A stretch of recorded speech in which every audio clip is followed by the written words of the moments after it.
Have you ever wondered what time really is? Or if the universe ever truly ends? Maybe as a child, you stared at the night sky and asked yourself, where does it all stop? And if there's an edge, what's beyond it? Or maybe you lay in bed, trying to imagine what nothing really looks like. It turns out these questions aren't just childhood curiosities. They're some of the deepest philosophical mysteries ever explored. And the truth is, children might just be the best philosophers of all. One philosopher who understood this well was Bryan Magee. In his memoir, Confessions of a Philosopher, he described how, even as a young boy, he was struck by profound questions. He realized something odd about time. If there was a day before yesterday, and a day before that, and a day before that, could this go on forever? Or was there a very first day? And if there was a first day, what came before it? Bryan also found himself troubled by space. Could you travel in one direction forever? Or was there some kind of wall, an edge of the universe? But if space had an edge, what was beyond that? And if space and time had a beginning, how could something ever emerge from nothing? The young Bryan took these burning questions to adults, hoping for answers. But what did he find? Shrugs, confusion, even dismissal. Some laughed and said, "Oh, you don't need to worry about that." Others simply ignored the question and changed the subject. This puzzled Bryan even more. If they didn't know the answer either, why weren't they as fascinated by this as he was? Why didn't they find these mysteries thrilling? Why weren't they disturbed by the possibility that we might never know? So, like many young thinkers, Bryan stopped asking others and started searching for answers himself. And this raises an interesting idea. Children may actually be better at philosophy than most adults. According to philosopher Scott Hershovitz, there are two main reasons. First, children don't know what they're supposed to accept. They haven't yet been conditioned to take the world as it is. Adults grow used to things. We stop questioning the ordinary. But to a child, everything is new and strange. They question everything because everything is still a puzzle.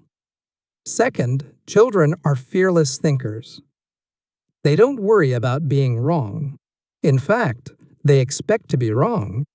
They're still learning the rules of the world, so they feel no shame in challenging them. And the questions they ask? They're often brilliant. A boy named Michael was watching TV one evening when he wanted to change the channel. But 3 other people wanted to keep watching something else. When they told him, "Sorry, Michael, more people want this, so we win?" he frowned and asked, "Why is it better for 3 people to be selfish than 1? Think about that. It's a brilliant question. We assume that majority rule is fair. But Michael, untrained in political philosophy, had just challenged one of the core assumptions of democracy. If the majority just votes for their own interests, does that actually make their choice right?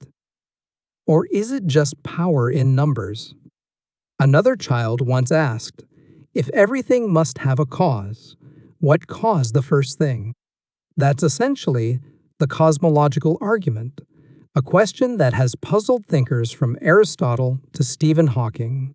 And here's another, if I were born in a different body, would I still be me? That's the heart of identity philosophy. What makes you, you? Is it your body? Your mind? Your memories? What if you forgot everything? Would you still be the same person? So if children naturally think like philosophers, why do so many adults stop? Part of the answer is that society teaches us to prioritize certainty. We start to value answers more than questions.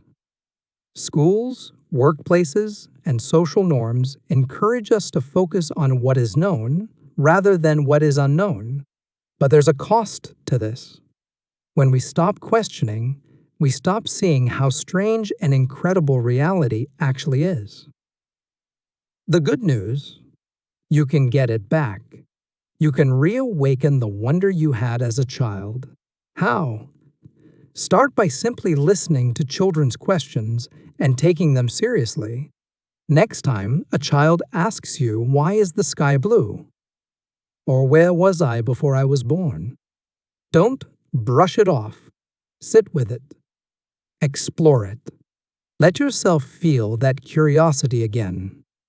Another way is to actively question things you take for granted.